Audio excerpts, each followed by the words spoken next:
आज का ये वीडियो जीएसटी के पॉइंट ऑफ व्यू से बहुत ही इंपॉर्टेंट होने वाला है। जीएसटी पोर्टल पे दो टैब और एक्टिव किया गया है, जिसका नाम है डीआरसी 01B और दूसरा का नाम है डीआरसी 01C।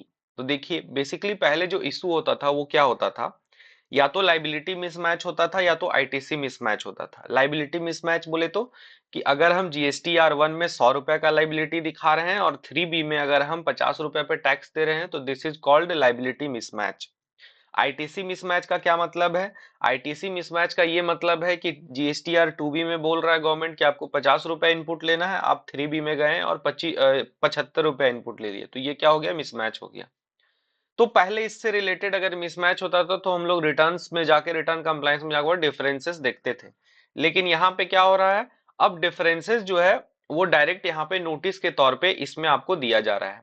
अगर अभी हम देखें तो इसमें कोई डेटा नहीं होगा, इसमें कोई डेटा नहीं होगा। क्यों नहीं होगा?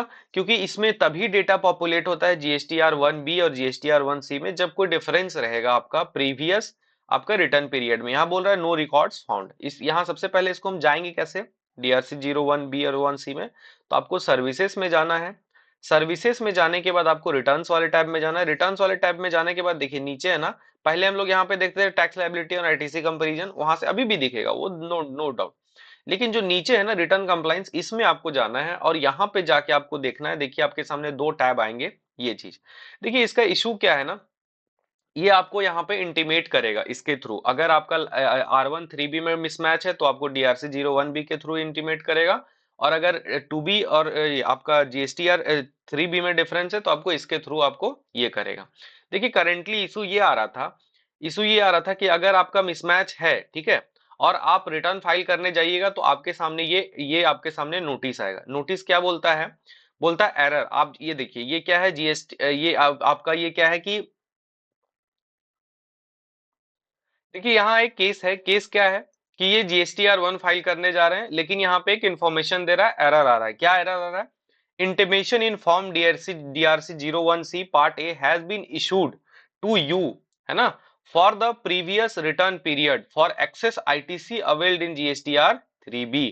To file GSTR 1 for October का, प्लीज पे द लाइबिलिटी और provide the reason for excess ITC availment in form DRC 01C part B by navigating to service returns. वहीं पे जाके बोल रहा है, इस केस में क्या बोल रहा है कि आप वहां जाइए और वहां पे जो एरर आया है, डिफरेंस है आपका जीएसटीआर मतलब आईटीसी डिफरेंस है, मतलब 2B और 3B में जो डिफरेंस है ये क्यों है। या तो उसका आप पेमेंट करके आइए, दूसरा या तो आप उसका रीजन बताइए कि आखिर वो क्यों है। तो ये एक ऑप्शन इनेबल हो गया, उसके बाद ही आपको GSTR 1 फाइल करने दिया जाएगा, अदरवाइज नहीं दिया जाएगा। तो जब हम लोग रीच किए कि आखिर क्या इशू हो सकता है, तो यहाँ पे ये इशू निकल के आया। निकल के क्या आया, ये बोल रहा है कि आपके सामने 2B में जो इनपुट लेना था, इनपुट इनपुट क्लेम करना था, वो इतना था, CGST में इतना था, SGST में इतना था, लेकिन आपने 3B में जो क्लेम किया है वो इतना और इतना कर लिया। डिफरेंस टोटल कितना बता रहा है? 30,27,000 का डिफरेंस है। तो हम लोग देखें आखिर ऐसा क्यों हो रहा है, आखिर इतना हेवी इनपुट जो अवेलमेंट है आखिर कैसे पॉसिबल है। तो फिर हम लोग अपना 3B देखें। 3B में देखें कि हम लोग किस हेड में आईटीसी क्लेम किए हैं।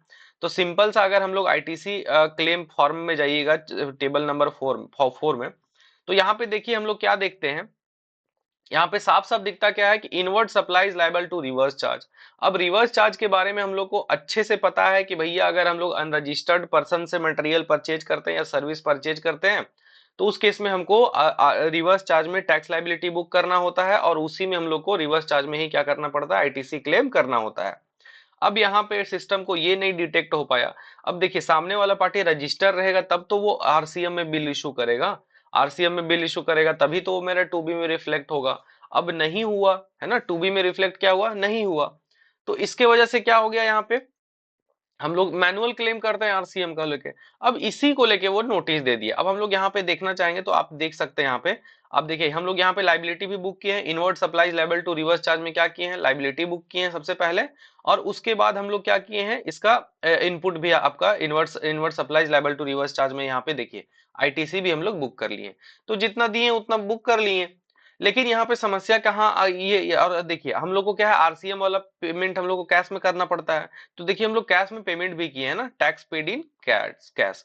तो अब ये तो इशू था, अब इशू सिस्टम को, डिपार्टमेंट को, पोर्टल को ये चीज समझ में नहीं आया, ठीक है, कोई इशू नहीं है। तो जब वो DRC01 से इशू कर दिया, तो हम लोग को क्या करना पड़ेगा, वहां पे हम लोग को सिंपली ये जो है आपको नीचे जाना है और उसमें आपको रीजन स्पेसिफाइड कर देना। देखिए पार्ट बी में रिप्लाई के लिए ऐड किया, सबसे पहले पार्ट ए में वो दिया क्या, नोटिस आपको, ठीक है, कि ये डिस्क्रिपेंसी है, क्यों है। तो आप वहां पे जाइएगा और जैसे अंदर जाइएगा तो पार्ट बी में आपको सॉल्यूशन देगा। सॉल्यूशन के यहाँ पे बहुत सारा टाइप्स है, आखिर वो डिफरेंस क्यों होता है। तो या तो आप ज्यादा सही में एक्सेस कर लिए हैं, एक्सेस अवेल कर लिए हैं, तो आप जाइए और DRC03 से जो हम लोग पेमेंट करते थे टैक्सेस का, वहां पे जाके पेमेंट करके यहाँ पे सारे डिटेल आप अटैच कर दीजिए। और बोलता है एंड और है ना, यहाँ पे क्या बोल रहा है, इसके अलावा अगर सही में आप सही तरीके से वो किए हैं, सिस्टम का कोई एरर है, तो आप नीचे जाके उसको स्पेसिफाई कीजिए। क्या बोलता है, पहला रीजन क्या बोलता है, input tax credit not availed in earlier tax period due to non receipt of inward supplies of goods और services in the said tax period. तो मतलब क्या बोल रहा है कि हम लोग क्या किए हैं कि पहले हम लोग आईटीसी क्लेम नहीं किए थे, उसका हम लोग क्लेम इस महीने में कर लिए हैं किसी भी रीजन से। ऐसा कंडीशन होता है ना कि अगर आपको गुड्स रिसीव नहीं हुआ है, सर्विस रिसीव नहीं हुआ है, लेकिन आपको बिल मिल गया है, तो आप आईटीसी क्लेम नहीं कर सकते हैं, ठीक है, गुड्स और रिसीव नहीं मिला है तो उस केस में हम क्या किए, उस महीना में नहीं किए, इतना शरीफ कोई इंसान है नहीं, सब कर लेता है। तो उस केस में अगर नहीं किए हैं तो यहाँ पे जाके डिटेल्स ऑफ मैंडेटरी फील्ड्स में आप बता दीजिए, ठीक है। नेक्स्ट जो रीजन है, बोलता है input tax credit not availed in earlier tax period in inadvertently due to mistake omission, मतलब छूट गया था, हम नहीं किए थे इसलिए अभी कर रहे हैं। तो आप यहाँ पे स्पेसिफाई कर दीजिए, यहाँ पे आपको फील करना है, लिखना है। फिर क्या बोलता है तीसरा reason, ITC availed on account of import of goods in on not reflected from GSTR two B, मतलब क्या है कि कभी कभी क्या होता है, हम लोग जब इंपोर्ट करते हैं और वहां पे हम लोग टैक्स पे करते हैं ना, तो वहां पे हम लोग का रिफ्लेक्ट नहीं करता, तो उस केस में अगर आईटीसी हम क्लेम किए हैं तो उसका भी आप यहाँ पे बता दीजिए।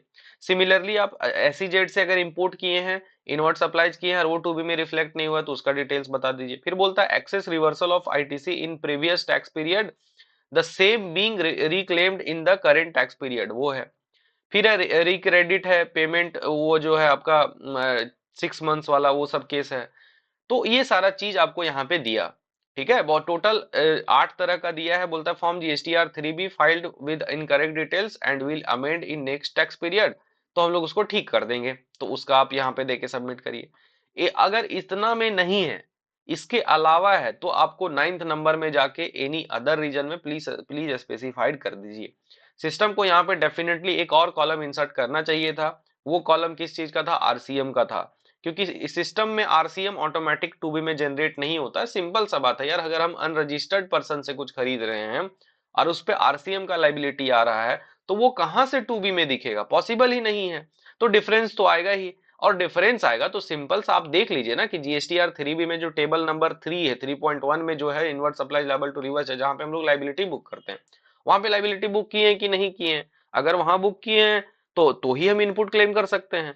तब आप नोटिस करिए ना, अब आप नोटिस कर रहे हैं बिना मतलब का, तो फिर जाके आप यहाँ पे क्या करिए कि यहाँ पे बता दीजिए ITC claimed on the basis of reverse charge mechanism and the same has been paid by cash from our end, here I am attaching the payment challan. अब आपको वहां पे पेमेंट चलान ऑप्शन पोर्टल पे आएगा, वहां पे आप उसको अटैच कर दीजिए और सबमिट कर दीजिए, तभी आपको GSTR1 फाइल करने दिया जाएगा, अदरवाइज नहीं दिया जाएगा। आपके पास ऑप्शन ही नहीं रहेगा, आप नहीं कर पाओगे फाइल। तो ये चीज बहुत जरूरी है, सिस्टम नया नया चीज ला रहा है, आपको जानते रहना पड़ेगा। तो उम्मीद करते हैं आपको DRC01B और 1C समझ में आ गया होगा। बहुत ही सिंपल है, आपके यहाँ पे जाना है और जो भी नोटिस आएगा वो आपको यहाँ पे दिखेगा, जैसे अभी यहाँ बोल रहा है नो रिकॉर्ड्स फाउंड, तो आपको यहाँ पे दिखेगा नोटिस, और उस पे जाके जब अंदर जाइएगा तो आपको सारा कंप्लायंस करना पड़ेगा, ठीक है। तो उम्मीद करते हैं आपको ये अगर ये इशू परसिस्ट होता है तो आप उसको ठीक कर पाइएगा। Thank you so much.